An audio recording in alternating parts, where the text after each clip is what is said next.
I get a lot of questions from businesses across the country and they ask me, does the government buy what I sell? And usually the direct and short and simple answer that I give is that yes, in most likely that the government actually buys whatever product or service you sell. But I think that's the wrong question because the government is a large entity and we're not talking about just one buyer.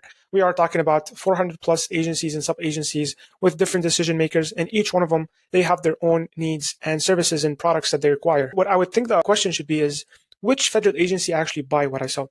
And that's what we're going to be covering today. And I'm going to show you exactly why that is an important question for you to answer. And I'm going to show you the tools and the way of actually how to do that. And then we're going to go from there to use that information to build a productive pipeline so we have opportunities always lined up in our government contracting pipeline. So let's get into it. As I've mentioned, there are 400 plus federal agencies buying goods and services. And with large annual spend, $600 billion, it's easy to lose track of which agencies I should focus on as a business. Since each agency has unique mission requirements, distinct budget, and specialized procurement needs, understanding this landscape is your first step to success because you have to know your client and you have to target them. And the first step to target them is to actually identify them.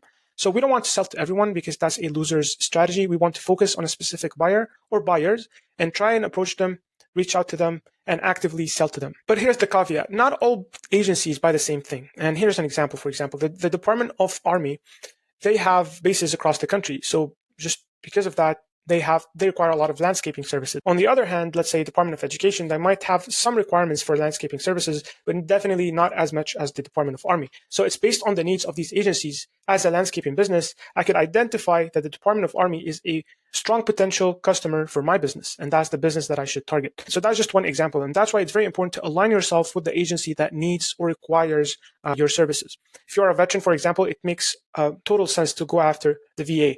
Otherwise, if you're not, then opportunities, even if they're landscaping, you're less likely to get them. So targeting that agency is not going to be productive for your business. So what do we want to do? How do we identify our ideal target customer? One, we want to research the agency needs. We want to identify which agencies have missions that require our specific product or service. Then we want to analyze the spending data. We want to see historic procurement data to confirm that these agencies are actually spending a lot of money in my niche or service. We then want to focus our efforts and strategies and business development work and efforts in concentrating resources on 2 to 3 high potential agencies rather than scattering efforts all across multiple agencies.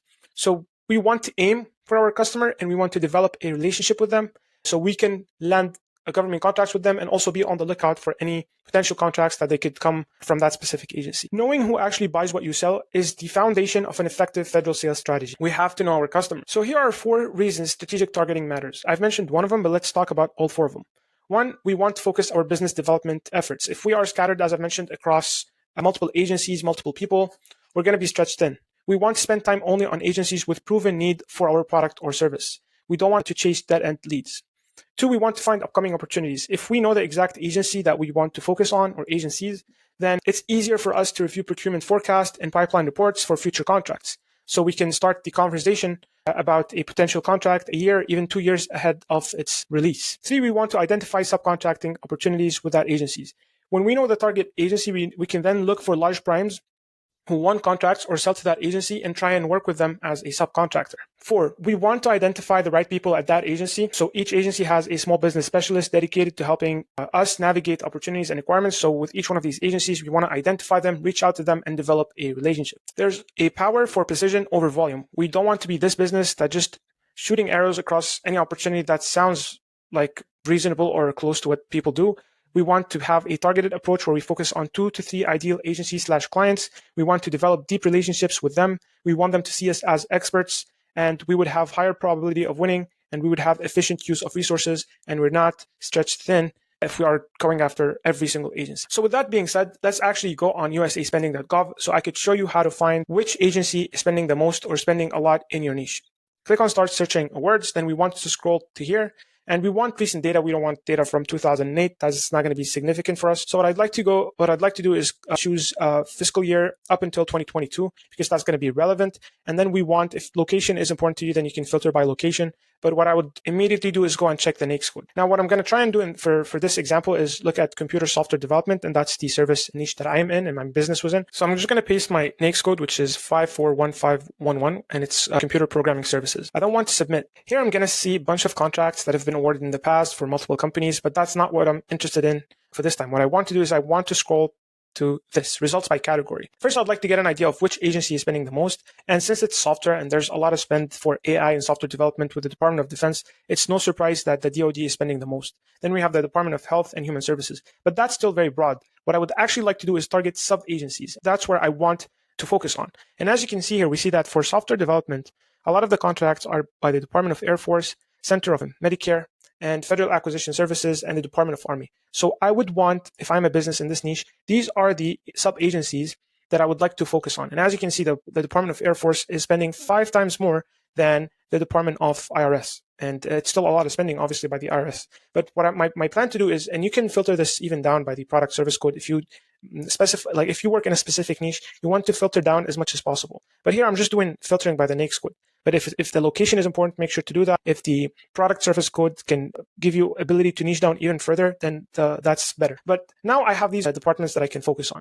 Now, how would this be relevant? As I've mentioned, of the benefits here is that we can connect with the right people. So as I mentioned, there are business specialists for each one of these agencies. So let's say I go on SamSearch and I look up the small business specialist. I know now that the Department of Army is spending a lot of money in my niche. So what I should do is get the contact information of the small business specialist at the Department of Army in the sub-agency that I plan to work with. So if it's the Army Corps of Engineers, I have all of these potential small business specialists that I could reach out to and ask for introductions, for example, to primes, ask for help with a specific contract, ask if they have anything in the pipeline for a company like mine who has a specific set aside. So I could use these contacts as a way to develop a relationship within that sub-agency. And that's very crucial because these people will be able to help you a lot, actually find opportunities that you might not be on the lookout for, and just help you connect you with people that could actually help you win government contracts. So that's very important with finding the exact agency that you should work with. Another thing that's very important is once we know the agency, we can use that to find forecast. And as I've mentioned before, the government contracting sales cycle is long, and we are talking about years ahead. So knowing forecast is as essential as seeing a federal procurement opportunity for now, because forecasts allow you to fill up your pipeline for the future. So in 2026, 2027, you have opportunities lined up that would be helpful for you to establish a relationship for now and establish yourself as a potential candidate to place a bid and actually win the contract once it's released, if it's released. So in this case, I focus on cybersecurity. So what I did in the search for forecast is I wanted to find the Department of the Army cybersecurity forecast. And I wanted to be in the year 2026. And I found this one, and I have the estimated value. It's the Department of Homeland Security. It's $10 to $20 million, and it's cybersecurity services compensation system support. What I can do then, since I am focused on this industry, I probably have a lot of connections with these people. All I have to do is email the person who's responsible at that agency. And this way I could establish a relationship with that agency because obviously they have a lot of cybersecurity needs. And by the way, for cybersecurity, all government agencies require that. But obviously the demand varies between agencies. But the Department of Army or Homeland Security, they have a lot of cybersecurity needs. So that's why in this case, it's very important to reach out to this person and get ahead of the competition. As you can see, the period of performance for this one is mid-2026. So now is a perfect time for me to get my foot in the door, learn more about this. If it's a good fit, I could learn more from the contracting officer and add it to my pipeline and be able to start building for it. And I'm going to actually add this to my CRM, so to my journey. We'll get to that later. Another important thing is once you know the department, we can then find subcontracting opportunities, and that's essential. There are 2 ways you could do these finding subcontracting opportunities. One is reach out to the small business specialists that we just talked about. These people are aware of primes. Let's actually go back to this. These people are aware of primes that want subcontractors like your business. So if they see that you are a good fit, they could make an introduction, and that would be the strongest introduction you can get. You're getting an introduction from the agency to the prime. You have to look into subcontracting if you're not. So that's one way. The other way is to use the subcontracting search on a platform like SamSearch, or you could just go through finding those yourself. Doesn't matter. But what you could do is you could search by the department and then mention the industry you're in. And as you can see, you're going to find subcontracting opportunities for primes that are obligated to subcontract. So this one, for example, you have this company, General Dynamics Information Technology. They have won a contract for cybersecurity by the Department of the Army, and they obviously have to subcontract and encourage to their mandated subcontracting plan to all of these set-asides. What we can do then is we could reach out to this company and reach out, see if they are looking to subcontract or not, and develop a relationship. I want to show you another way other than looking at USAspending.gov of finding your agency. The best, in my opinion, way is to actually find your competitors and see which agencies are awarding them contracts. That's what I would like to do. So how you can find your competition or potentially your partners, depends on how you see it, is you have to have like some sort of a search that allows you to find these companies. What I'd like to do is paste my NAICS code here. And then I'd like to see companies that have experience in this field.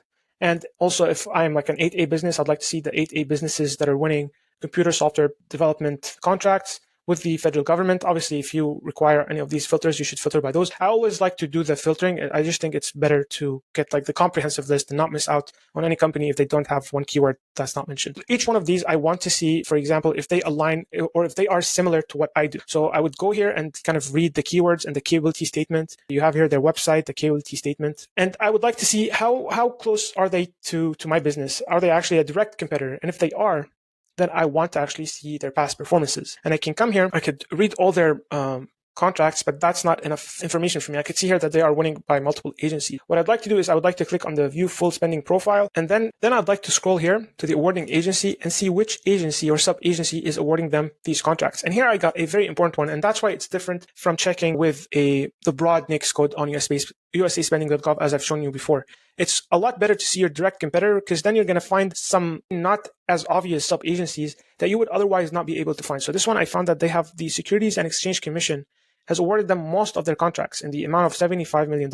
Then you have here the Consumer Financial Protection Bureau, and then you have the FDA, the Food and Drug Administration. What this tells me, if they are a direct competition to my business, is that I should look really into these specific sub-agencies. These are the people that I need to reach out to. These are the people that I need to contact, see small business specialist if I can find one, and develop a relationship with. But obviously, one competitor is not enough. Always do your due diligence. Look at multiple ones, see which ones align really close to what you do, see their past performances, and then click on view spending profile as I've shown you, and then look at their awarding agency. You can see this one. It's mostly the Department of Army, Missile Defense Agency, and U.S. Secret Service. So it's important to look also not just at the broad NAICS code spending data. We want to look specifically at where are your direct competitors getting contracts from. That's how you actually get intel and start targeting these agencies that want what you sell. I think that pretty much covered all the points that I wanted to go over. This is very important. And also, one thing I forgot to mention is you could search by an agency. So for example, if you want to work with the Department of, Justice, all you have to do is just filter by that, and you'll be able to see contracts by them only. So it's easier for you also to track in the future if you want to have like a saved search where it notifies you of any contract that is relevant to what you're searching for by that specific agency.